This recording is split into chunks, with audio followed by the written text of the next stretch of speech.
once again. Hurling Championship about to start. For you, John McIntyre, Tipperary man, Galway manager, what does the championship mean to you? Well, it's a massive challenge for the Galway senior hurling team. There was big expectations in Galway last year as a result of what we had done the year before, coming desperately close to beating Waterford and Thurles. The general perception down in Galway was that we should have won that game.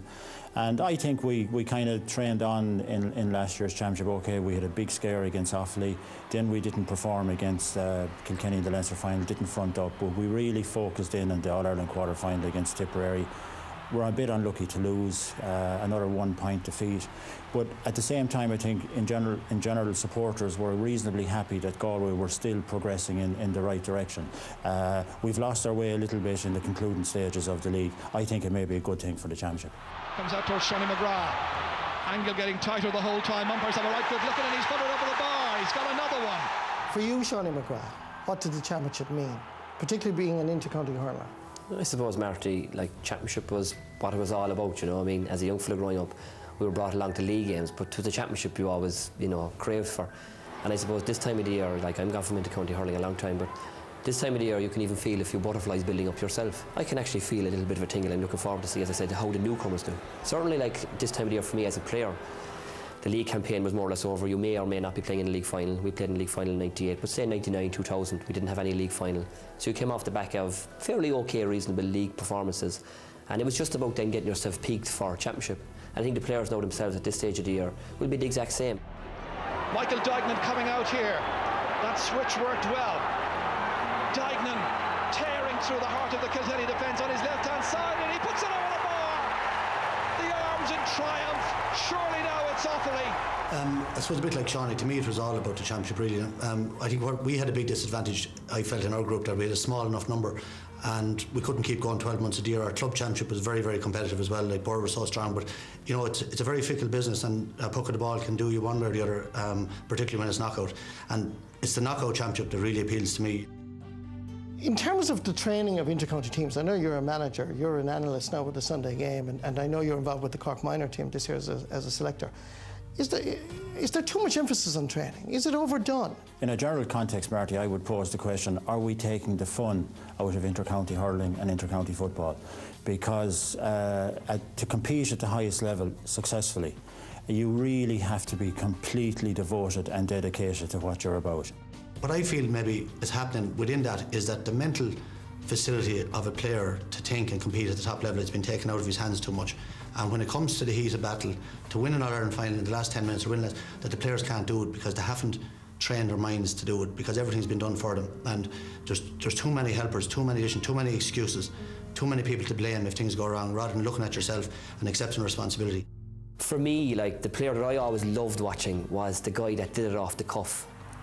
The John Fitzgibbon, you know, you can't really coach a John Fitzgibbon, you know, or say even a Jimmy Barry Murphy or those fellas, you know. Like, Jimmy was an idol of mine. And even today, like, the best hurlers that are there today for me, with respect to everyone playing games, is the Owen Kelly or the Henry Shefflin. They're almost uncoachable.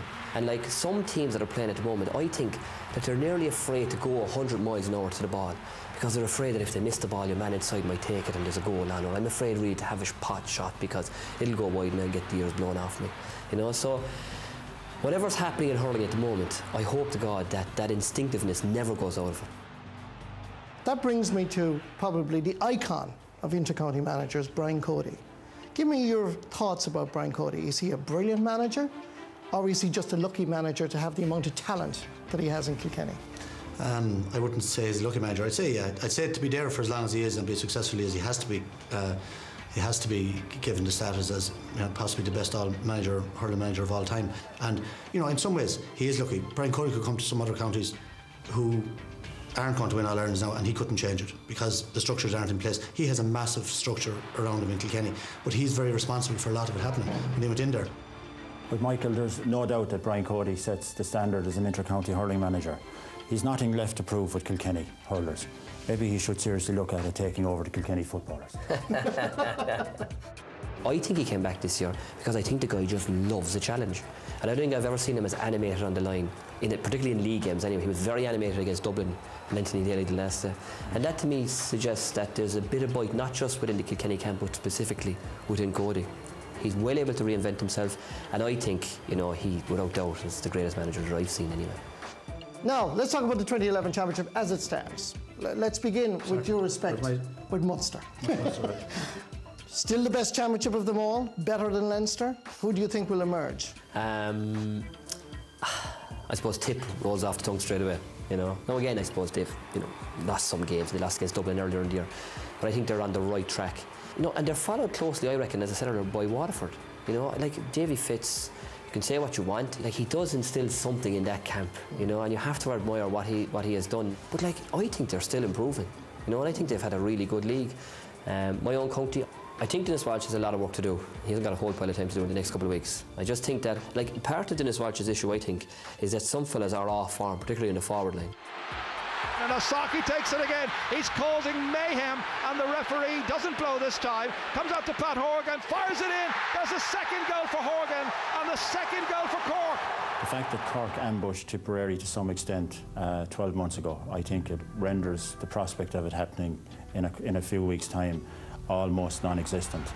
Now, having said that, it's a fixture that Cork normally thrive on, and they like playing in Thurles, so whatever is in Cork will come out that day, and it needs to come out. Waterford are less cavalier, but are far more organised and reliable and consistent under Davy Fitzgerald, and they are playing to a defensive system to some extent. They're not that far away. Tipperary Waterford Munster final, John? I would, if I was a betting man, which I am, I'd say that's the likely outcome. Leinster. Offaly, will they come in? Well, they come in to start it anyway, Marty.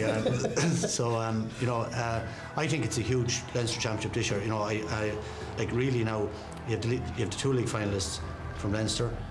You have Galway, who were fierce competitor in the league, just behind, and Wexford avoided relegation, played very well in the last couple of games, and Offaly weren't that far away from Galway last year. So, you know, I think you have the makings of a very, very competitive Leinster Championship this year. So can I ask you this? Do you think that the Leinster Championship, in some ways, might overshadow the Munster Championship? It depends really on whether Galway and Dublin, in particular, live up to the expectation, and that remains to be seen. For me, I think it'll be a really good Leinster Championship. I think Dublin will make a huge impression. I'm conscious of talking about Galway with John here.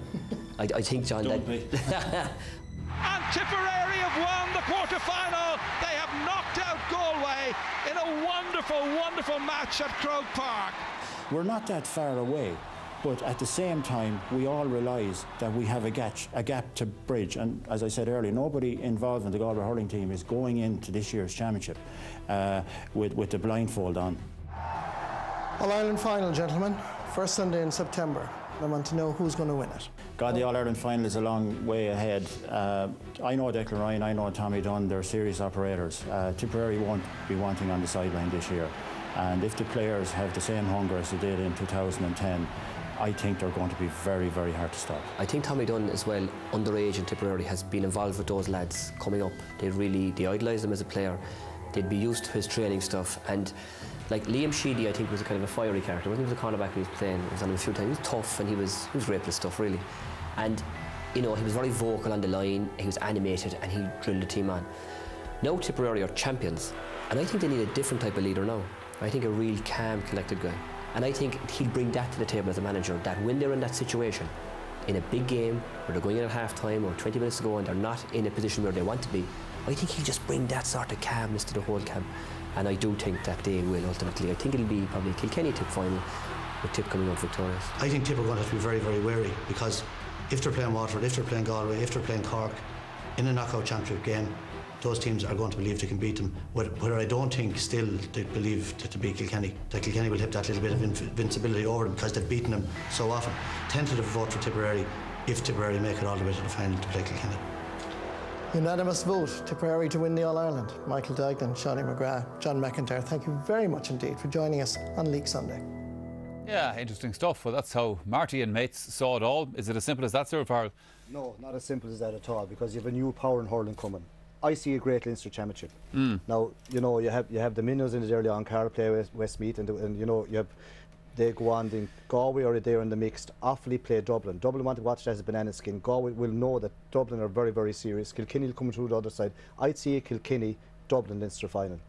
Galway have to improve. In Munster, I'd see the boys the same as the boys are Tip and Waterford, because I think Tip will beat Cork the first day out, to go on in to beat Clare. I expect Waterford to beat Limerick in the championship. That, you know, winning that puts them right into a Munster final. Even losing, you see that you have preliminary quarterfinals and semi-finals. So, of course, to me, it might sound crazy, I see Tip in the final and I see Dublin there as well. The thing about it is, Shawnee was saying that your own county Cork have a bit of ground to make up in this championship. Is he right?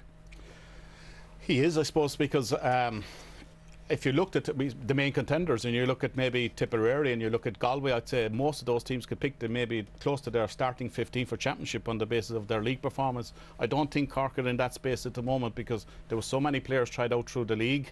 They probably had a reasonable league campaign, but could he pick his start? Dennis Walsh pick his starting 15 at the moment? I don't think he can at this stage, and I would have loved to see over the last couple of weeks that he would have got to that into that space and started building confidence in the team from there. But look, I mean, to me, it is Tipperary's again, because of what they've done at underage level and on under 21 level of the last number of years.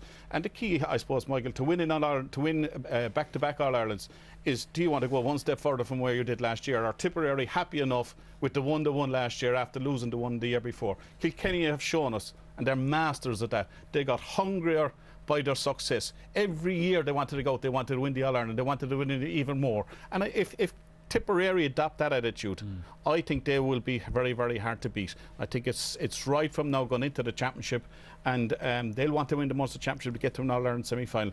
And he never mentioned Galway himself, right? He kept very quiet and kept Galway out of the situation here. I think it's a huge year for Galway hurling. Oh, geez, I mean, they looked back in the All Ireland semi-final against Tipperary last year and said, we should have been contesting Cork. The All Ireland final. Cork beat Tip last year by 10 points. Yes, yeah. So, like, you know, Galway have a lot of stuff and they know if to put it together. But the big thing is they have to become consistent. Is it fair enough to say about Galway that it's not there? You want to be sort of, you know, cute about it or anything like that. We actually don't know what to make of Galway until they actually make that break. Yeah, and to be fair, the last day in the league, whenever we're giving out about them, they used players that had been out for 6 months and 8 months through injury. Joe Cannon, David Hayes are coming back to themselves, David Collins, Shane Cavan, they're all good players and they needed them games. They will be a serious team. But by the time they're in the Leinster Championship, I expect they'll be playing Dublin in that semi-final, and where Dublin are going, Dublin will fear no one. Dublin will have beaten Offaly, I think, at that stage, and they should, to me, they'll be in the Leinster final. It's a question, though, of what Dublin do next now, I suppose, Tomas, because they have a choice here. They can just say, listen, we've won a league that we haven't won in 72 years. This has been a good year. Will Daly be able to drive them? I know he'll want to drive them on. Will he be able to drive them on through the championship? Absolutely. I think it's ready-made for Dublin, being honest with you, Michael. I mean, they've looked at themselves. Was it 2 years ago? They could have been in an All Ireland semi-final, only to lose above in Thurles. And I mean, that hurt Dublin hurling, and maybe put them back a year at that stage because of the defeat. But they've grown in stature, Michael, and they've got the one or two key elements, I think, up front as well. The likes of Conal Keeley coming into the equation. Fabulous. Big match experience, and you've seen that today, right? So I think rather than resting on their laurels and say, yeah, we've won the league, we've won our first trophy since 1939, I think the key for Dublin now is take the confidence and drive on and let everybody see around the country that they're going to be a force for hurling for years to come. And if Dublin can do it, the situation is then, why can't other counties follow suit? And then this, Cyril, might bring us to why can't Wexford kick back, Limerick kick back, Offaly and so on? Well, they all can, and Limerick have started it. Like they've come back, they all can, but you have to be fair to Dublin. This has gone on, as you know, Michael, in the underage structure for 10 or 15 years. And as Tomas says there, I expect Dublin to get bigger and bigger and bigger, because you had around 40,000 at the league final today, majority from Dublin. The support crowd, now they're not going to win it for them, but it's a good field factor. And even this evening after the match, everyone was saying, even people that knew nothing about it were saying, God, Dublin win isn't great. So they could hardly believe it. But I had a feeling all along that this Dublin team are coming. Now, the big thing that happened for Dublin last year is that Anthony Daly did not leave after losing to Antrim. That was a big question. They were hurting after that. And I believe, as Tomas says, they're going to kick on. And I can see them winning the Leinster title this year and going right into the All-Ireland final. And you know, anything can happen, they're in there. Anything can happen, and as they say, usually it does. OK, we're going to have to leave it there on this, which is our last programme now of